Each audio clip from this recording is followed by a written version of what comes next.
и ничего не происходит. Спирт, в принципе, есть, но на складах продать они его не могут. Но в аптеках у нас нет антисептиков. Вот эти, как это, две вещи в голове сложите, вот они у меня не очень укладываются. Нормально ли эта ситуация?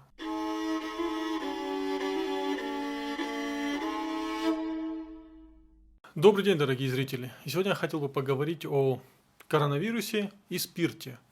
Ведь все мы живем в славной республике Северная Осетия, которая в свое время была одним из центров производства спирта. И хотя я по морально-этическим причинам не очень сильно поддерживаю водочный бизнес, я считаю, что водка – это определенная форма наркотика, а иногда вреднее, чем многие наркотики, которые запрещены на территории Российской Федерации. Вроде бы сейчас, в условиях коронавируса, когда во всем мире нехватка антисептиков, когда даже в Осетии нехватка антисептиков, вы можете пойти в любую аптеку и вы вряд ли найдете их. Вот в этот момент наши заводы должны заработать, и наконец-таки вот этот спирт, он пойдет на благую цель. Спасение человеческих жизней, на создание медицинских препаратов, на создание антисептиков и фактически на спасение нашего народа, народов ближайших регионов от вот этой коронавирусной угрозы. За долгие годы, пока такая структура, как Росалкорегулирование, за которой, по слухам, стоят друзья Владимира Владимировича Путина, два брата Ротенберга, вот эта структура Росалкорегулирования уничтожала всю спиртовую инфраструктуру в Осетии. Я бы понял, если бы они просто отжимали у местных бизнесменов эти заводы, но заводы продолжали бы работать. Но так не происходило. Они демонтировали все оборудование, которое якобы уничтожалось. На самом деле, опять же, по слухам, это оборудование многие люди встречали почему-то на других заводах, которые работают в Калужской области, там где-то в центральной России. То есть у нас сейчас на территории Осетии много заводов, где просто нет оборудования для производства спирта. Но, слава богу, не все так плохо. Есть заводы, где, в принципе, спирт до сих пор производят, они вышли в легальное поле, все лицензировано. Но вот я вчера обзвонил несколько своих знакомых, которые работают на тех заводах, и спрашиваю, какая ситуация. Они говорят, что в декабре сюда приезжала проверка Росалкорегулирования, которая регулярно приезжает в Осетию, и выписали нескольким заводам предписание. То есть запретили производить спирт, запретили его продавать, и вот мы с тех пор судимся, ничего не можем сделать. В принципе, спирт во многих заводах есть, но продавать они не могут, потому что боятся. Боятся чего? Ну, наверное, если вы следите за моим каналом достаточно давно, вы можете найти видеоролики, как люди пытались защитить свои спиртзаводы.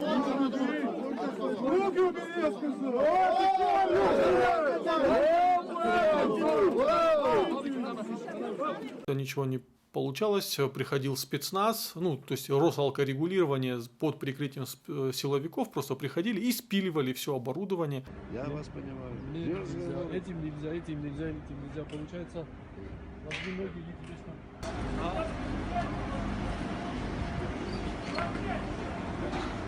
И вот в этих условиях у меня возникает вопрос. Может быть, в Росалкорегулировании, но все-таки там же не совсем плохие люди сидят. Хотя сейчас бывший глава Росалкорегулирования по фамилии Чуян в розыске за какие-то там многомиллиардные схемы, даже аресты в Центральном управлении Росалкорегулирования были. Минский суд столицы арестовал заместителя главы Росалкогоррегулирования Ирину Голосную. В ближайшие 2 месяца она проведет в СИЗО. Высокопоставленной чиновнице предъявлено обвинение сразу по 3 эпизодам злоупотребления полномочиями. Получается, люди, которые боролись с коррупцией и запрещали производство спирта в Осетии, оказались сами очень заядлыми коррупционерами. И за эти годы, пока мы в Осетии тихо сидели и молчали, они просто вывозили то оборудование, которое сейчас бы могло спасти Осетию и соседние регионы, они вывозили их в другие регионы. И сейчас мы во многом не можем производить спирт.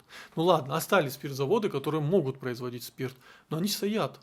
Потому что мы ждем какого-то решения Минэка или правительства, которого какой-то специальный указ, чтобы мы смогли сейчас вот этот спирт направить на медицинские цели, вот чтобы, во-первых, и заработать, возможно, это станет будущим для нашей спиртовой отрасли в Осетии, но и спасти людей, потому что сейчас, опять же, в Осетии вы не купите антисептик. Мы все часто говорим, что вот государство должно вмешаться, государство должно решить. Так пока за всю историю вот последних лет, когда государство вмешивалось, получалось очень плохо.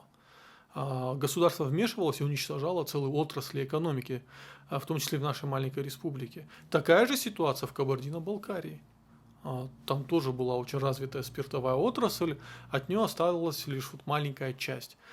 И там тоже, как я понимаю, нехватка антисептиков, и они тоже не могут продавать спирт. Вот как это работает, мне очень интересно. Фактически наши республики просто нагло обворовали. Вы знаете, что про коронавирусную угрозу, вообще про вирусную угрозу было известно в 2010 году, и власти Сингапура проводили даже специальные учения. Уже тогда предполагали, что в условиях вот тотальной глобализации, постоянных перелетов, особенно из Китая, и вообще завязки мирового бизнеса на Китай. А Китай это такая естественная лаборатория по производству разных вирусов, потому что людей очень много, живут они в далеко не самых лучших условиях, и вот эти китайские рынки это просто вот такие вот естественные лаборатории по производству вирусов, потому что там продают крыс, мышей и все прочее. То есть это все понимали, что вирусы будут распространяться из Китая. И в Сингапуре в 2010 году проводили учения. Я думаю, и в России это знали.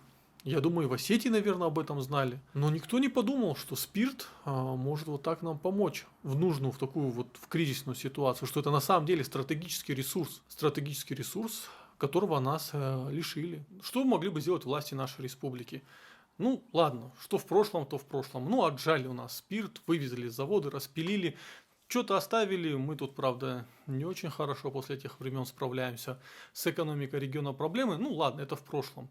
Ну, власти Осетии могли бы обратиться в Москву. Я думаю, наверное, даже обращаются с просьбой, ну, дайте нам хотя бы сейчас возможность реализовывать этот спирт для медицинских целей. Мы же не хотим повторения ситуации в Италии или в Испании.